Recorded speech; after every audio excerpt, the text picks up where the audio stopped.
আলাইকুম, আমি শিল্পী সরকার নতুন একটি স্টুডেন্টদের আন্দোলনের ভিডিওতে আপনাদের সবাইকে ওয়েলকাম করছি।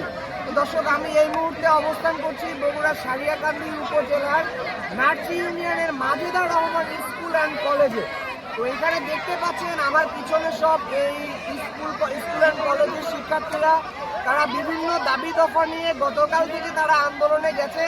তাদের যে দাবিটা সেটি হলো এই শিক্ষা প্রতিষ্ঠানের যিনি প্রধান রয়েছেন তার বিভিন্ন দুর্নীতি এবং অনিয়ম তারা আসলে তুলে ধরে এই আন্দোলনে তারা এসেছেন। তো এই বিষয়গুলো এখন তাদের মুখ থেকে শুনবো, তারা আসলে কি কি ধরনের দাবি নিয়ে এই আন্দোলনে গেছেন সেগুলো আপনাদের সবাইকে জানাবো। আমার ভিডিওটি আপনারা সবাই সম্পূর্ণ দেখবেন এবং সাথে থাকবেন। তো চলুন এখন এই শিক্ষা প্রতিষ্ঠানের যারা শিক্ষার্থী রয়েছেন তাদের কাছ থেকে তাদের দাবি দফা সম্পর্কে এখন জানবো। জি, এবার আপনাদের দাবি দফাগুলো একটু বলেন। আসলে দলীয় ক্ষমতায় থাকার পর মাজেদা রহমান স্কুল অ্যান্ড কলেজের সভাপতি এবং অধ্যক্ষের ক্ষমতার অবহেলা, ছাত্রছাত্রী ও অভিভাবকের সাথে খারাপ ব্যবহার করা। দলীয় ক্ষমতায় থাকার কারণে কেউ তার বিরুদ্ধে কথা বলেনি। এখন যে কোনো অভিভাবক বা ছাত্রের কাছে গেলে উনার বর্ণনা শুনতে পাবেন। লাখ লাখ টাকার কর্মচারী নিয়োগ বাণিজ্য, নিজ কলেজে ভর্তি না হলে প্রশংসাপত্র বা মার্কশিট আনতে গেলে 500 টাকা করে দিতে হয়। নিজের সার্টিফিকেট আনতে গেলেও গুনতে হয় টাকা। ফর্ম ফিল আপে অতিরিক্ত টাকা আদায়, সম্মানিত ব্যক্তিবর্গের সাথে বাজে আচরণ করা, নিজের মতো করে স্কুল পরিচালনা করা সহ অনেক অভিযোগ তার বিরুদ্ধে।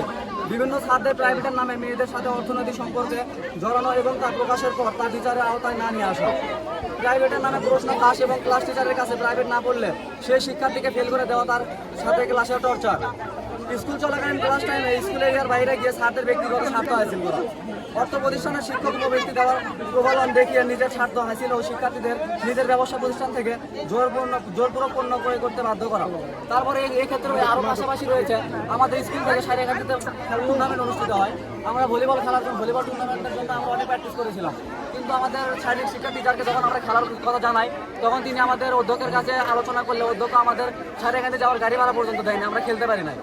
স্কুলে দলীয় ক্ষমতার অপব্যবহার করা হয়েছে। তোমরা কি সবাই এই দাবি দফার সাথে একমত?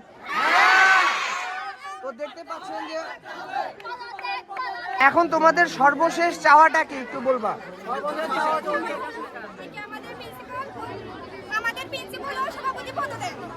আমি মোহাম্মদ মাহবুব আলম, সহকারী প্রধান শিক্ষক, Majeda Rahman school and college.